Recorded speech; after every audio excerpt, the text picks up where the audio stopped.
Hello everyone, this is Ro from Dosa Guides HD. Today I want to take a quick look at the new updates and features introduced to the GTAOnline creator from the latest DLC, the Chop Shop. Without wasting any more time, let's go. Under ambient settings, when you change the weather now, you're actually able to preview it live, except for snow, which will not have the snow on the ground. However, once you exit the menu, you're no longer able to do so until you re-enter it. Moreover, you're now able to blacklist certain weather types, so that way in the lobbies, people cannot choose unintended weather types for the job.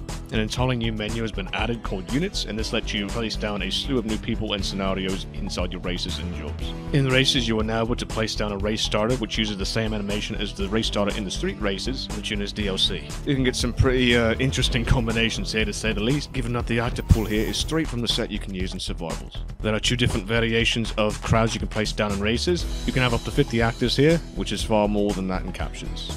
You are now able to place down stationary vehicles in races. Though this has been a feature in deathmatches and captions and whatnot, we are now able to do this in races. There are two different variations of police roadblocks, both of which you can change both actors involved as well as the vehicles to be a certain police type that you'd like. Again, you can get some more interesting combinations. The UCs, the bikes, the marks, they're all here. The same could be said about civilian roadblocks, except now you have a bigger choice of vehicles and actors to choose from. For the first time ever, we're now able to kind of script a driver in a very basic way. You can now place down a scripted driver that you usually could see in a certain selective street races. However, he does not ignore red lights. He will stop at lights, and he will also do the speed limit up to 30 miles per hour that you can set. There's a trigger radius, and you can also determine whether or not the actor you select in the car and the car itself are invincible or not.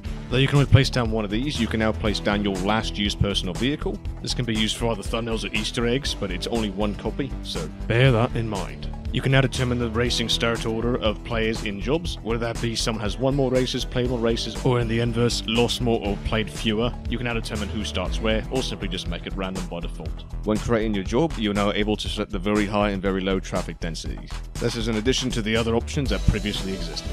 When creating a stunt race, you are now able to change the race type to GTA. Whilst in a GTA race, you are now able to disable whether or not players can exit the vehicle. You're now able to disable the wrong way flag at the top of players' screens if they're facing away from the next checkpoint. You're now able to lock your specific time of day in a race, so that way the game will not progress it naturally.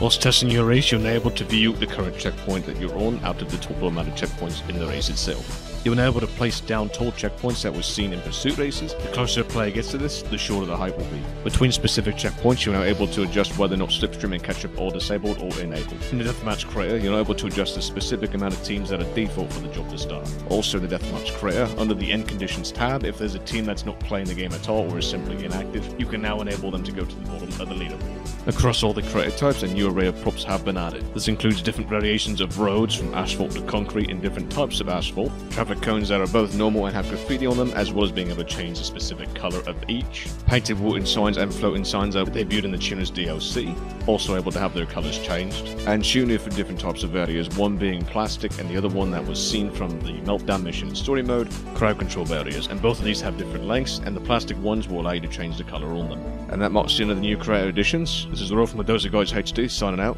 Enjoy your day.